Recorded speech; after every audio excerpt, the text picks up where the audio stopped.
ito may gagawin tayo. Skyward na 50 UB5550.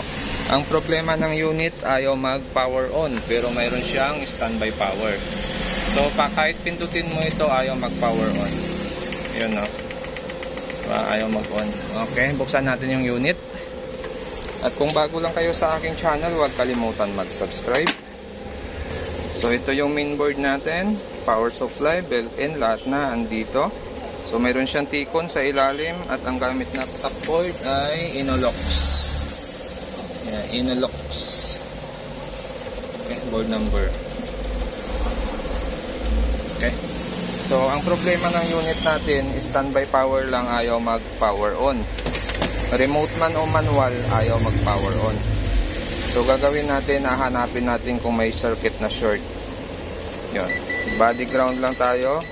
Yan, buzzer yung ating ginamit. Sunod natin gagawin, check lang natin yung mga coil.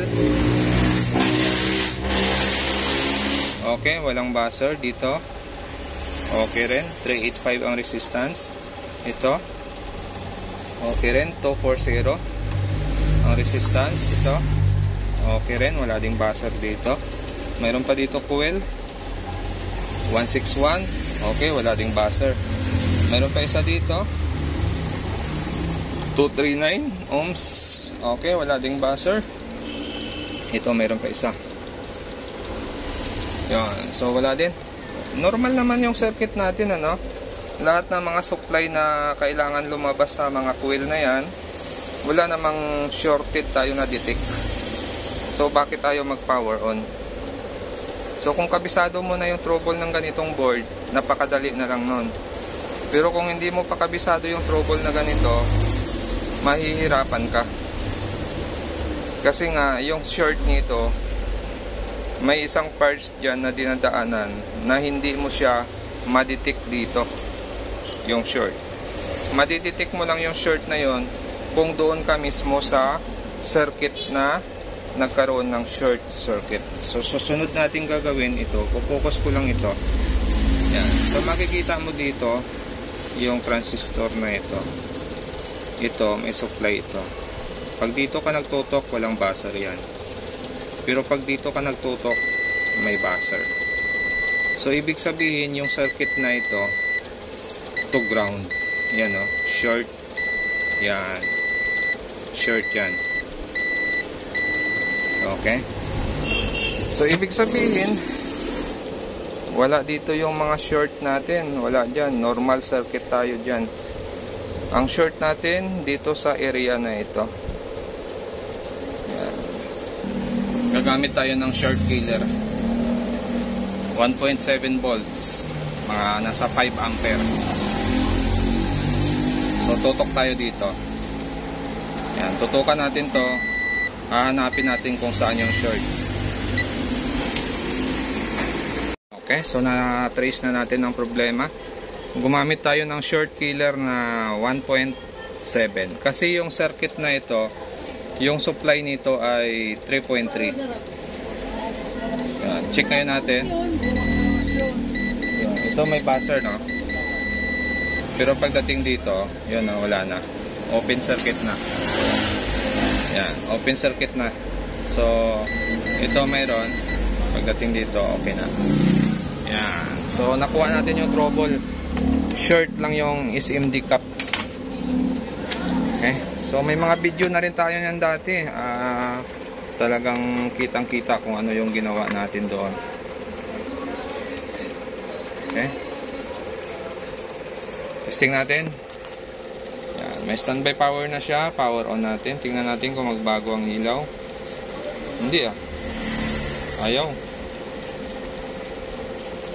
Yun, nagbago siya. So ibig sabihin niyan, bubukas na siya. Yun, skyward. Okay. So yun lang yung problema niya. Short lang yung circuit na yan. Yung 3.3 na yan. 3.3 volts yan. So pag na-trace nyo kung saan yung short, okay na yung unit. So ingat-ingat lang kayo pag ganito yung mga trouble. Kasi yung mga parts na kailangan mo tanggalin dyan ay mga maliliit. So pag naghinang kayo, siguraduhin nyo na yun lang talaga yung matanggal nyo. baka magkadikit-dikit yung hinang na gagawin nyo dyan, pwedeng lalong masira yung unit. Okay, so kukunin ba natin lahat ng supply nito? Pwede rin, at least nasa YouTube channel naman tayo. Pwede natin kunin lahat ng supply sa test point, yung standby pa lang siya at yung nakabukas na siya, or nakabukas na siya, papunta tayo sa naka-standby lang siya. So ito, check natin, 5 volts, ito 1.8, ito 1 volt, tapos may isa pa dito 1.2, ito 1 volt, tapos ito 1.4.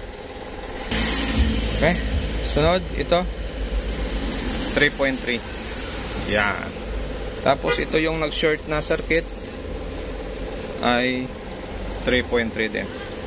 yan, so yan lang supply na kailangan natin sa board na ito. Ngayon gagawin natin, bubunutin natin, tapos saksak ngayon natin. Titingnan natin yung standby power ng board natin. Yan, naka-standby lang ngayon yan. Check natin yung supply. Ito 4.4 volts. Tapos ito natin walang supply. Ito wala ding supply. Ito wala ding supply. Ito wala ding supply.